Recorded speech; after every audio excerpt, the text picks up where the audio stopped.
Belarus के president का और मियां नवाज शरीफ साहब का एक बहुत पुराना ताल्लुक़ है। सो इसका मतलब है कि हमारी जो बॉन्डिंग है वो बड़ी मजबूत बुनियादों पे है, जिसमें दोस्ती का जो एलिमेंट है वो ज़्यादा है। और इस चीज़ का जो है वो प्राइम मिनिस्टर को इसका बहुत इदराक है और उनको पता है कि ये बहुत मजबूत ताल्लुक़ है।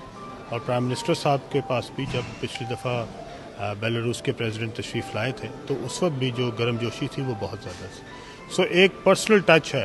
और आपको पता है कि प्राइम मिनिस्टर साहब के लिए और मियां नवाज शरीफ साहब के लिए बेलारूस के जो प्रेसिडेंट हैं उन्होंने अपने घर पे जो है वो शाइए का बंदोबस्त भी किया हुआ है। इससे हमारी जो आपस की बॉन्डिंग है दोनों लीडरशिप्स की, उसका ये मज़हर है कि वो बहुत क्लोज़ है। अब इस चीज़ को हमें जो हमारी दोस्ती है और दोस्ती जो हाईएस्ट लेवल की है उसको हमें जो है वो ट्रांसफॉर्म करना है इनटू ट्रेड एंड कॉमर्स। और उसके लिए जो हमारा बिज़नेस फोरम है वो हो रहा है। और उस बिज़नेस फोरम जो है वो उसके लिए पिछले एक हफ़्ते से जो है यहाँ पे हमारे कॉमर्स के जो लोग हैं वो यहाँ पे ठहरे हुए हैं। उन्होंने उसके इनेकाद के लिए 100 कंपनीज़ जो हैं वो पाकिस्तान से यहाँ आई हैं और 100 से ज़्यादा जो कंपनीज़ हैं वो यहाँ पे जो बेलारूसियन कंपनीज़ हैं वो उनके साथ इंगेज कर रही हैं।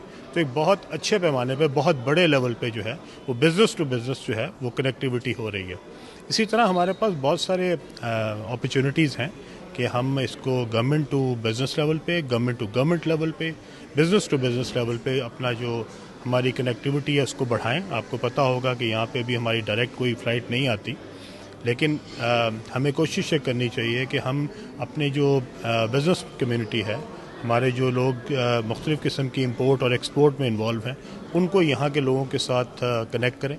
पाकिस्तान जो है वो इस मंडी का बहुत फ़ायदा उठा सकता है, इससे अपनी कनेक्टिविटी क्रिएट कर सकता है। यूरोप के लिए ये हमारे लिए बहुत मुफीद हासिल हो सकती है। इसी तरह रशियन ब्लॉक में हमें इसका बहुत फ़ायदा हो सकता है। और मुझे उम्मीद है कि इंशाल्लाह ये जो इस दफ़ा का प्राइम मिनिस्टर का दौरा है, इससे हमारे जो मकासद हैं उसके हसूल में इंशाल्लाह ताला बहुत फ़ायदा होगा।